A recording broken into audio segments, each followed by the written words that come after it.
नमस्कार दोस्तों, Nifty weekly analysis की एक और वीडियो में आपका स्वागत करता हूं। दोस्तों निफ्टी की फाइनल क्लोजिंग हमें मिली है 20,192 की और इस वीक में हमने लगभग 370 पॉइंट ऊपर जाके क्लोज किया है। लास्ट वीक लगभग हमने 384 पॉइंट ऊपर जाके क्लोज किया था और उसके पहले वाला जो वीक था वो हमने क्लोज किया था 169 पॉइंट ऊपर जाके निफ्टी में हमने क्लोज किया था। तो कंटिन्यू अगर 3 वीक से देखा जाए तो निफ्टी ने लगभग यहाँ पे देखा जाए तो 1100 पॉइंट की मूवमेंट ऑलरेडी निफ्टी ने यहां पे कर दी है। और जैसा कि मैं कंटिन्यू आप लोग को बताते हुए आ रहा था कि निफ्टी अगर देखेंगे ध्यान से चार्ट में तो यहां पे एक बुलिश फ्लैग पैटर्न बन रहा है और इस बुलिश फ्लैग पैटर्न का ब्रेकआउट कब होगा? जब हम इस कैंडल के ऊपर क्लोज करेंगे, यानी किसी कैंडल के ऊपर जब हम क्लोज करना स्टार्ट करते हैं तो यहां पे ब्रेकआउट हुआ और ब्रेकआउट के बाद कंटिन्यू धीरे धीरे करके निफ्टी ने यहां पे नया हाई मार दिया और अनचार्टेड टेरिटरी में जाके निफ्टी यहां पे अभी ट्रेड कर रहा है। निफ्टी का तो कोई फ्लैग पैटर्न का जो टारगेट होता था, यहां से देखिए ध्यान से, तो ये छोटा सा कंसोलिडेशन हमने यहां पे किया, 3-4 वीक हमने यहां पे कंसोलिडेशन किया और कंसोलिडेशन के बाद हमने जब यहां पे ब्रेकआउट किया तो वो ब्रेकआउट हमारा हुआ था 18,800 के आसपास। 18,800 के आसपास हमारा ब्रेकआउट हुआ था क्योंकि ऑल टाइम हाई था। इस लेवल के आसपास आके हम यहां पे कंसोलिडेट कर रहे थे और जैसे हमने ऑल टाइम हाई का यहां पे ब्रेकआउट किया, ब्रेकआउट के बाद में यहाँ पे से देखा जाए तो निफ्टी ने लगभग 1200 पॉइंट का मूवमेंट निफ्टी ने यहाँ से किया था क्योंकि ये 18,800 के आसपास से हम लगभग 20,000 का हाई हमने टच किया था। और उसके बाद जैसे यहाँ पे फ्लैग पैटर्न बना और फिर फ्लैग पैटर्न में देखिए 1 2 3 4 5, जबकि मैंने आपको ये भी बताया था कि 4 वीक निफ्टी कब गिरा था कोविड वाले सेशन में, 5 वीक कब गिरा था। ये चार्ट पे जाके जरा आप देखिएगा कि लगातार निफ्टी 5 वीक कब गिरा था और वो वीडियो के नीचे कमेंट करके मुझे जरूर बताइएगा। तो यहाँ पे देखिए ये 1200 पॉइंट की मूवमेंट यहाँ पे निफ्टी ने की और निफ्टी यहाँ पे फिर ये ब्रेकआउट करता है। ब्रेकआउट करने के बाद निफ्टी अगर देखेंगे तो लगभग निफ्टी ने 800 पॉइंट का मूवमेंट यहाँ से दे दिया है। जो ब्रेकआउट लेवल था, ब्रेकआउट लेवल ये फ्लैग पैटर्न का ब्रेकआउट, एक ट्रेंड लाइन भी बनाएंगे तो उसको भी आपको समझ में आ जाएगा। और उसका मूवमेंट, नेक्स्ट मूवमेंट क्या निकल के आएगा, कहां से ब्रेकआउट यहाँ से दिया था, तो ये 1200 पॉइंट जो होता है ना, इसका ये मान के चलते हैं हम कि 1000 से 1200 पॉइंट इसका नेक्स्ट मूव होगा क्योंकि ये टारगेट इसका निकल के आता है। क्यों? क्योंकि ये फ्लैग पैटर्न का ब्रेकआउट है। जैसा यहाँ पे देखेंगे ये फ्लैग पैटर्न यहाँ पे दिया था, ये भी मैंने आप लोग को बताया था, कंटिन्यू में बताते हुए आप लोग को आ रहा था। तो यहाँ पर भी निफ्टी इसी तरह का फ्लैग पैटर्न यहाँ पे बना रहा था। फ्लैग पैटर्न बनाने के बाद एक बहुत अच्छा मूवमेंट निफ्टी ने यहाँ से दिया। तो उसी तरीके से यहाँ पर निफ्टी ने फ्लैग पैटर्न बनाया, फ्लैग पैटर्न बना के बहुत अच्छा मूवमेंट यहाँ पे अभी कंटिन्यू चालू है। अब इस रैली को एंजॉय करने के लिए ध्यान रखिए, बस इस रैली को एंजॉय करना है। यहाँ पे ज्यादा आप टारगेट नहीं ढूंढना। नेक्स्ट टारगेट जो यहाँ पे निकल के आएगा, अब फिबोनाची से यहाँ पे टारगेट निकल के आएगा, वो टारगेट यहाँ पे निकल के आता है 20,388 के आसपास का, 340 के 388 और 400 के आसपास का यहाँ पे नेक्स्ट मूव यहाँ पे निफ्टी का निकल के आएगा क्योंकि इस फ्लैग पैटर्न का ब्रेकआउट का भी यहाँ से भी 1200 पॉइंट की ऑलरेडी मूवमेंट हुई थी, तो उसका भी टारगेट यहाँ पे लगभग इसी लेवल के आसपास कंप्लीट होगा। और जो फिबोनाची रिट्रेसमेंट, यहाँ से अगर आप फिबोनाची लगाएंगे, फिबोनाची रिट्रेसमेंट लगाएंगे तो उसका क्या होगा, 1.67 का मूव भी लगभग इसी लेवल के आसपास में आएगा, तो वो भी यहाँ पे टारगेट इसका निकल के आएगा। लेकिन ध्यान ये रखना है कि इस मूव में अगर आपने कहीं पे ब्रेकआउट पे इसको पकड़ा हुआ है, ब्रेकआउट पे इसको पकड़ा हुआ है, तो ये हमेशा ध्यान रखना है कि लास्ट डे जो भी लास्ट वीक का जो लो है उसके नीचे क्लोज करेगा तो हमें पोजीशन को स्क्वायर अप करना है, क्योंकि जब तक ये लास्ट वीक को नीचे क्लोज नहीं करेगा ना तब तक यहाँ पे सेलर एक्टिव नहीं होंगे।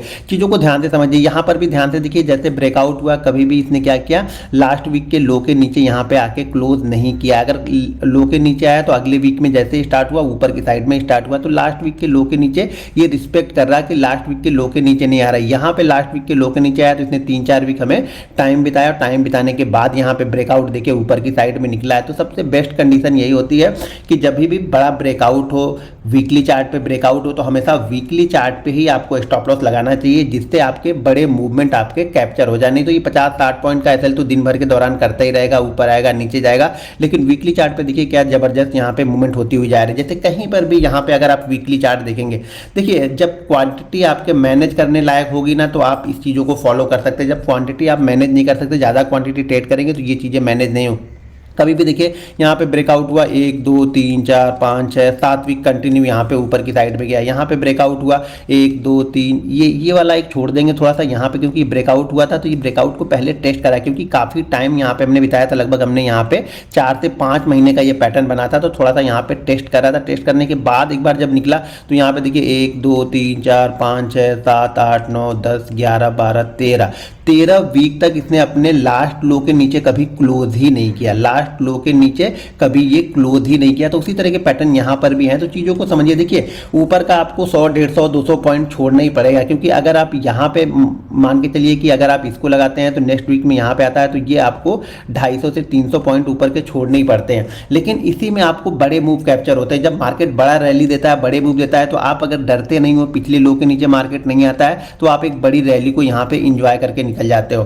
तो चीज़ों को समझिए यहाँ पे। दूसरी चीज़ यहाँ पे क्या, दूसरे कंटिन्यू लास्ट वीक मैंने आप लोग को ये भी बताया था, जब ये ब्रेकआउट करने वाला था तभी मैंने बताया था कि यहाँ पे एक कैंडल स्टिक पैटर्न बन रहा। तो आप ध्यान से देखेंगे तो यहाँ पे शूटिंग स्टार पैटर्न बना था, इसका ब्रेकडाउन हुआ, थोड़ा सा मूवमेंट मिला, और यहाँ पे इन्वर्टेड हैमर कैंडल बनी थी, तो उसका भी ब्रेकआउट इसी लेवल के पास में हुआ। ब्रेकआउट करने के बाद ये ऊपर की साइड में निकला। उसके बाद मैंने आप लोग को बताया था कि मैं जो मूविंग एवरेज फॉलो करता हूँ, चलिए यहाँ पे मूविंग एवरेज लगा के मैं यहाँ पे मूविंग एवरेज लगा लेता हूँ। MOV सिंपल मूविंग एवरेज मैं यहाँ पे फॉलो करता हूँ। तो सिंपल मूविंग एवरेज में 11 का फॉलो करता हूँ, चाहे वो डेली हो, वीकली हो, मैं 11 का ही फॉलो करता हूं। तो यहाँ पे देखिए इसी मूविंग एवरेज के आसपास यहाँ पे आके सपोर्ट भी ले रहा था, और कंटिन्यू पहले ये रेजिस्टेंस ले रहा था, रेजिस्टेंस को रिस्पेक्ट कर रहा था। तो आते वक्त यहाँ पे इसने सपोर्ट को यहाँ पे रिस्पेक्ट किया, और रिस्पेक्ट करने के बाद ये कंटिन्यू धीरे धीरे करके ऊपर की साइड पे, देखिए एक आध वीक को यहाँ पे समझना पड़ेगा आपको। ये जब कभी कभी क्या होता है ना, स्टॉप लॉस को थोड़ा सा आप लोग को मैनेज करना पड़ता है कि एक आध वीक इसी लेवल के आसपास कंटिन्यू आके क्लोज करे, फिर यहाँ पे आके निकल जाए। जैसे यहाँ पे कंटिन्यू क्लोज कर रहा है, यहाँ पे रेजिस्टेंस ले रहा है, तो यहाँ पे क्या कर रहा है, ये सपोर्ट लेने के बाद में कंटिन्यू यहाँ से ऊपर की साइड में ये निकला है।